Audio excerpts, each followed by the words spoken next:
Hi, this is Leonel Castillo. I'm with the Small Farm Outreach Program, and I would just like to say that I am very happy to be working with For the Soil, and I am all for soil conservation and hope that everybody follows our podcast. Thank you.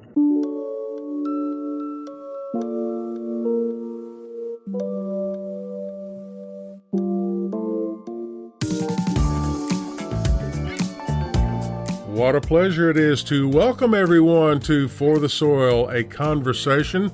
I'm your host, Jeff Ishii, and this podcast, it is part 2 of our conversation with David Montgomery and Anne Bikle. We'll get to that conversation in just a moment, but I wanted to take just a moment, if I may, and just say thank you. Thank you to the dozens of people we've seen at the winter conferences. You know, wintertime is a time for farmers and gardeners and other people who work in natural resources to reconvene and to educate themselves. And we've come across so many of the listeners of this podcast, and you've approached us and you've thanked us for what we do. Well, it's our pleasure to meet you, first of all, and our pleasure to present this podcast. It's produced every other Tuesday, year-round, winter, spring, summer, and fall, and we talk about all aspects of soil health, from the nitty-gritty of the NPK all the way to what gardeners can do to build a compost pile and improve soil health, just all sorts of aspects, even human health. And that's the primary topic in this podcast with David Montgomery and Anne Bikle, part 2. If you missed part 1, just go back and at our website, forthesoil.org. That's the digit for thesoil.org. And there you'll find part 1 of this conversation with David and Anne, and I hope you'll find it very interesting. I certainly did. They are really interesting people. So let's go ahead and get to part 2 of this conversation.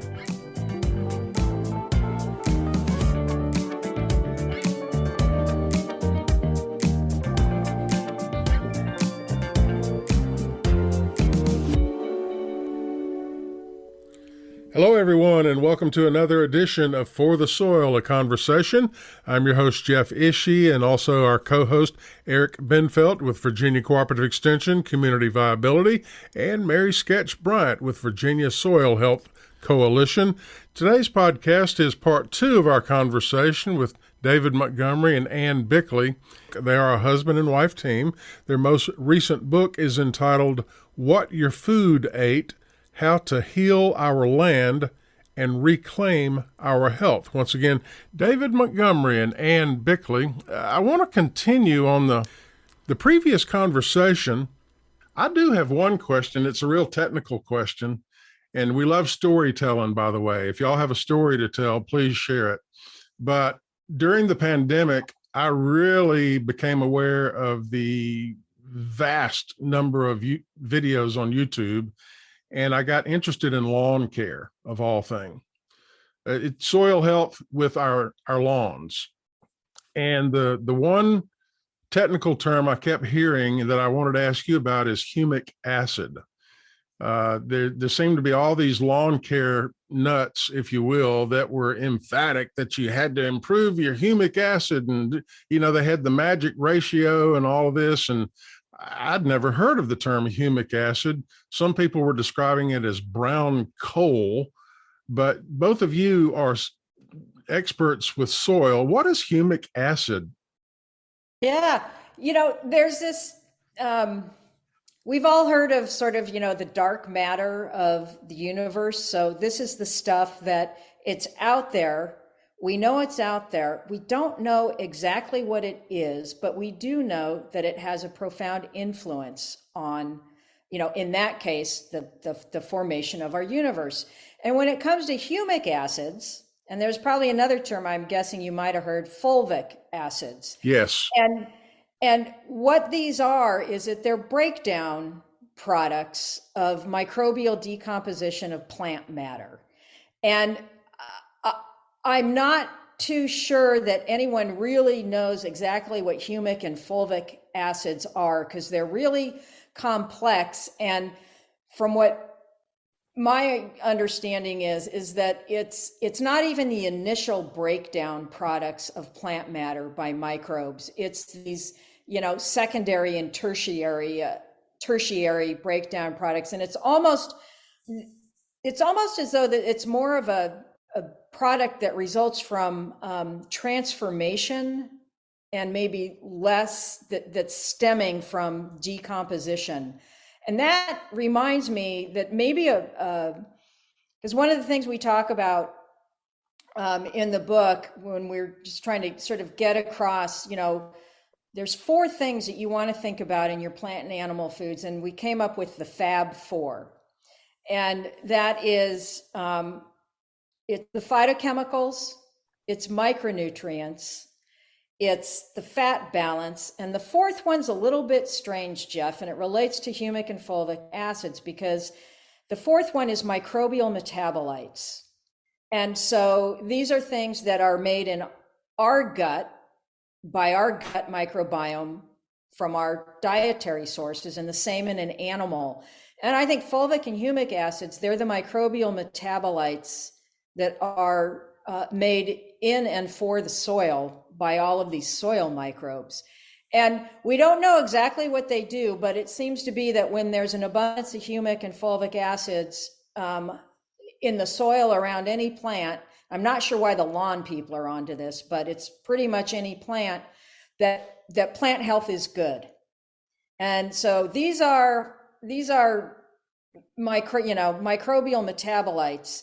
And when levels are high, plants are happy, plants are healthy. Great answer. I've learned a lot. Thank you. And Jeff, I would just add, in my couple of years working at the Virginia Tech Turfgrass Research Center, that there was considerable research on humic acid, and particularly as sort of an extract, as Anne said. And maybe not the easiest, but this gives you an idea. We were talking about leaves breaking down. And if you walk around, sometimes when a pile of leaves have been sitting for a while and they rain, and you'll see, leachate come out of it. And generally that leachate would be brown. And because it's actually, releasing some of the acids that would be in the leaves themselves. And that is one example of like an extract that would be coming from a natural product, like that's organic as well. Well, David is shaking his head, nodding his head. You must be on the right track. Well, in division, I'd be interested. You mentioned that, the side-by-side research you did is kind of one layer of the onion. What other research is going on right now on this? Is there much that you're aware of? Well, I think everybody's kind of struggling and interested in figuring out a way to define soil health. And part of the problem with that is that it is as variable as human health, right? We all have a different genome. We live in different environments. And it makes it challenging to, provide any one definition. And I know that there's a lot of talk around how do we try to figure out what sort of a universal definition is. And I don't know, Dave, I'm sure you've got something more to say on that. Well, there was a paper that came out last year that looked at what definitions people are using for the word regenerative agriculture. And the one common element that cut across all the differing arguments people are having around that was that it was agriculture that is oriented around rebuilding the health and fertility of the soil, around soil health as the foundation for it. And I think that's a pretty good definition of regenerative agriculture, even if people will keep arguing about the details and how to certify it and all that stuff for some time. But the idea that we should be reinvesting in soil health is a really good one. And as far as a research agenda goes, that's been completely neglected and ignored for about 80 years now. Basically, the era of post-World War II agriculture, the era of modern conventional agriculture, really kind of did not invest much in understanding the ecology of the soil, the life in the soil, its role in nutrient cycling, its role in crop production. And there's actually a quite urgent, I think, national need to do a lot of studies, not just the kind of sort of comparison that Ann and I were doing, although there's a lot of room to build on that since we had, it was a preliminary, effectively, study. But there's a lot of work that needs to be done in different regions to figure out how to best rebuild soil health in the way that can actually also help rebuild the profitability of farms. Because if there's one thing that sustainable farming needs to sustain, it's the farm. You know, I lied. I do have Well, one more well, question. farm. Tillage. Is it okay in some circumstances? I'm hearing the word strip tillage more and more in Virginia these days, and that is, I've never seen it in a field, but I've looked at photographs where there's minimal tillage, disturbance of the topsoil, but the areas between the rows of corn, if you're doing strip till, is undisturbed. Yeah. Can you talk about that practice? And, you know, we talk about no-till and leaving the soil undisturbed. Is tillage okay in some circumstances? The short answer is yes, but it depends. And the longer answer is that, you know, if you look at the principles for how you would rebuild soil health, you want to minimize tillage and minimize chemical use. And if possible, completely eliminate both altogether. That can be a challenge, you know, depending on what you're trying to grow, when you're trying to grow it, and the curveballs that nature throws at you. And so if you think about, say, an organic farm that is committed to not using synthetic herbicides or pesticides, and if they get a perennial weed start to get established, you know, tillage is your tool of choice to actually try and take that out and for weed control on many organic farms. But the trick would be to minimize that in terms and truly minimize it. And strip tilling is one way to attempt to greatly reduce that, so that you're basically, instead of tilling the whole field, you're tilling little bands across the field and leaving a lot of it undisturbed. Now, a true no-till planter will essentially disturb, you know, a zone about as wide as my pinky finger with a little slot, drop seeds down into that slot. So it's hardly any disturbance at all. And strip tillage is a little more than that, but a lot less than completely tilling the field. And also the frequency with which tillage is done would matter a lot. So if you have regular, frequent tillage, it's a net loss on soil health, particularly if you're in an environment where you don't have a lot of organic matter coming back to the fields to try and rebuild and replace the organic matter that you lose from tillage, or that the microbial life stimulated by tillage breaks down faster. So a lot of the answer sort of depends. It depends. And if you're in a so the basic operational idea is to try and minimize the amount of disturbance, whether mechanical or chemical, because you're trying to cultivate the life in the soil. And the more you disturb it, the more you're knocking it back to an earlier successional state. So the less disturbance, the better. I have one question too, David and Ann, is in regards to the 10 paired comparisons. You know, we encourage peer-to-peer learning, mentoring, farmer to farmers, and I imagine paired comparisons could be a little bit problematic, but also could be a great opportunity for learning. And what type of interaction did you have with the farmers after you conducted these comparisons? Well, most of the farmers that we talked to we were talking to the regenerative farmers, and they paired themselves up, all sort of coordinated through our colleague Ray Archuleta, who dealt with the soil sampling and the farmer contact for the most part. So we had contact with them in terms of getting their samples in, but we mostly dealt with the regenerative farmers, and we've been very protective of the identities of the conventional farmers because of the obvious concerns one might have. Okay. So a little bit of confidentiality and a bunch of communication on the upfront end. Well, before we conclude, is there any topic that you wanted to get to, plug in your book or anything else that you'd like to say? Sure, we're always happy to plug our books. This What's Your Food Aid is really sort of the capstone book on Dirt, the Erosion of Civilizations, the Hidden Half of Nature, and Growing a Revolution. But it takes that whole, synthesizes more information in the historical perspective and connects it all to human health, which I think more more consumers will care about, but there's also sort of big underlying messages for farmers in terms of how to grow stuff and the science behind those connections. And I also published a free ebook that are just the source materials for the material that what went into What Your Food Ate. We read 1,000 research papers that form the basis for the arguments that we make in the book. So I guess what I would basically say in terms of plugging our books is that Anne and I view it as our job to go out and read the scientific literature, to do a few tests as our limited budget permits us to try and synthesize the stories of what really matters, what's going on, what are the connections between how we treat the land, how that treats crops and their health, and ultimately human health from our individual health right on up to the health of whole societies that I started writing about when I wrote the Dirt book.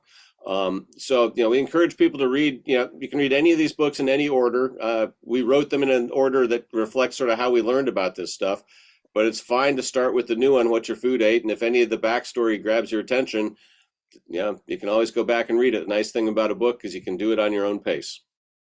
Yeah. And anything you'd like to add to that? No, I think, just as a very quick summary, people often ask us, well, what was it like, all of these books, and what was this journey like? And I'd have to say at the end of writing every book, there were still, some unanswered questions, or we could see a direction to go. And what I find sort of most interesting is Dirt was a book about the problem of soil. And there wasn't much at the end of the Dirt book about, well, what are we going to do? And so when The Hidden Half of Nature came along, what we realized, we weren't intending to, but what we realized is that book was about insights to how soil really works. And there were parallel insights about how fundamental of all things microbes are to human health. So these were insights. And then Growing a Revolution was sort of taking those insights, applying them to the problem of soil. And as you had asked, so this is how we can, bring the life back that should be there. And in many ways, the most recent book is, okay, we had a problem, we had some insights, there's demonstration that we can fix this. And What Your Food Ate is showing, I think, why it is imperative to put these they're not new practices, they're old practices that we have forgotten in some ways. And to get this stuff all implemented on the land, really our health is at stake. And there's some people out there who say, this is some kind of a back to the land movement or something like that, like we used to have. And I don't think that's accurate. I think that really what we're doing is we're not going back anywhere. What we're doing is we're looking back so that we can move forward into the future in a lot more intelligent and sustainable way, because we need farms and farming to be around for, a long, long time. And whenever you look back, I do believe it can allow you to move forward in new ways. And that was part 2 of our conversation with David Montgomery and Anne Bikle. They are the authors of their most recent book, What Your Food Ate: How to Heal Our Land and Reclaim Our Health. For the Soil, a conversation is made possible with funding support from the National Fish and Wildlife Foundation and the Agua Fund. Other partners include the USDA's Natural Resources Conservation Service, Virginia Cooperative Extension, Virginia State University, Virginia Department of Conservation and Recreation, and partners of the Virginia Soil Health Coalition. Views expressed on this podcast are those of each individual guest. To download a copy of this or any other episode, visit the website forthesoil.org, and if you have a specific question about soil health, call your local extension office or contact your local USDA Service Center or Soil and Water Conservation District office. Music used during today's podcast was provided by Mr. Ruiz, all rights reserved. For the Soil, a conversation is produced by On the Farm Radio in collaboration with Virginia Tech. I'm your host, Jeff Ishii.